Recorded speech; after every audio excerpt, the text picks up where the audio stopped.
This presentation provides 4 case studies showing very rapid brain improvement. The first case study is about me. This is a recent experiment where we used a 2 centimeter deep oxygen sensor by Artinus focused on my right frontal lobe, and what we're doing here is we're observing desaturation, resaturation. The green line here shows that my brain was using about 30% more oxygen at the end of the session than at the beginning. These images show blood flow in the brain. It's called a SPECT scan, where they inject a dye and then the dye travels in the blood. So what we can see is areas that have blood flow, and like for example cavities like we're looking here do not. This individual had a TBI resulting in a concussion that interfered with blood flow to this region. If you look at the front, this part doesn't have blood flow, and if you look at the bottom part of the front of the brain, this area here has spotty blood flow. So obviously if you try to test the functions of the brain that occur in these regions, they're not going to be optimal, or if at all. So this individual will present decreased brain function or decreased functionality, which is what we're testing in the CNS. So if we were to test this individual under CNS, everything, all the performance of the things that they would do would not work well when we're relying on an area of the brain that doesn't have blood flow. In the next slides, we're going to go ahead and present some recovery results for a couple of case studies. But before I go there, I want to show some patterns that we normally see during the recovery. The first pattern is a sharp improvement in neurological function after the session. Normally this is an oxygenation of tissue that's traditionally been hypoxic for a long time, and a huge recovery, almost immediate restoration of function. I believe what's happening here is that we're restoring blood flow or oxygenation of the tissue, and it's kind of like just hitting a switch and it comes back on. The second pattern we see is a gradual slope for several weeks, up to 6 months after the tissue is reoxygenated, where I believe the extra restored oxygenation enables the tissue to recover. So there's a gradual improvement. Again, I model this as healing, and we see the function improve as the repairs progress. This is a neurological panel, typical before I train, so I'll have a slow reaction time, some low average values around processing speed and executive function. After I train, my numbers shift considerably left, where I get several above average and average values. So obviously for me, operating in this mode is a lot more effective, and I get more done, and I have a better day and a better mood when my brain's working in a well oxygenated state. This is a documented recovery. This gentleman is Corbin. He had had approximately 8 concussions over a 10-year period and had significantly compromised quality of life and had trended toward significant drug use.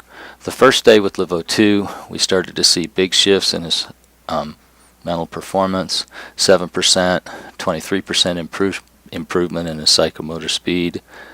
Complex attention went up 30%, cognitive flexibility 36, 26, executive function up 36, reasoning up 15, working memory up 10.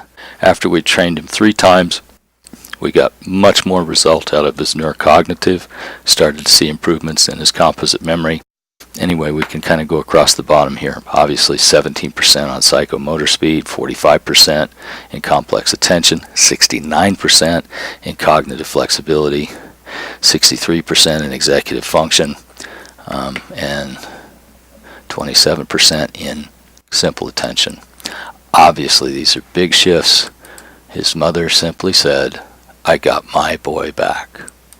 The second documented recovery is Jill, 52-year-old female, had a series of 3 concussions over 18 months.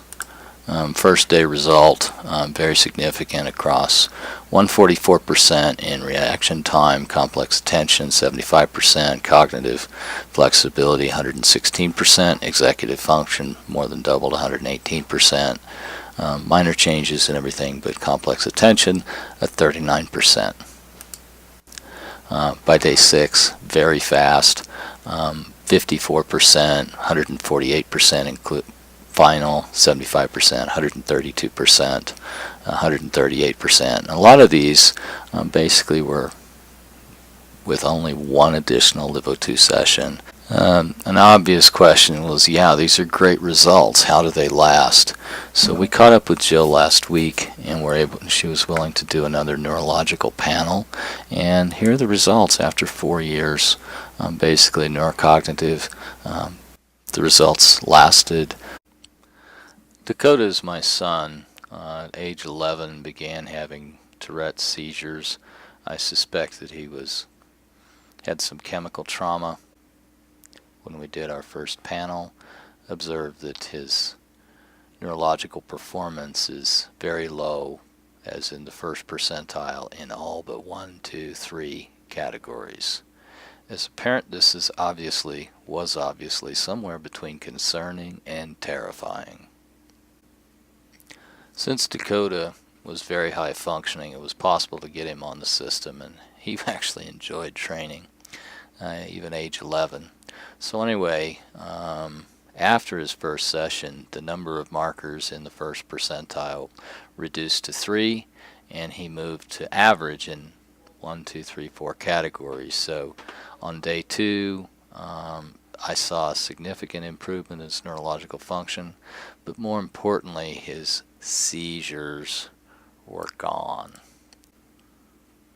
During the second month, many of the values continued to increase: composite memory, visual memory, processing speed, and reaction time, while other values started to drift back down.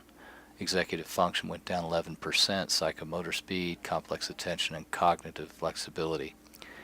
There were no additional trainings after the second day. This panel was taken when Dakota was 13. We can continue to see, I'll call it, improvements across the board.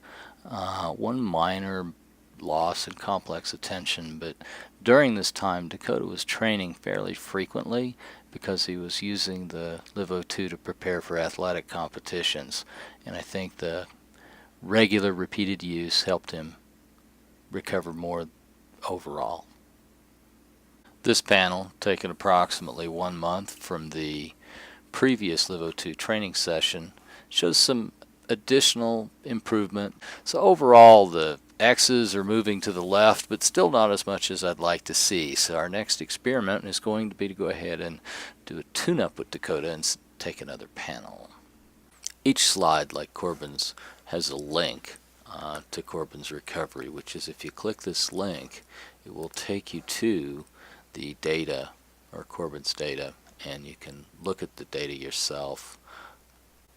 Jill's data is available with this link, and Dakota's before and after data is available with these links here. The response tutor on the last page of the slide deck explains the patterns that you'll see in the data.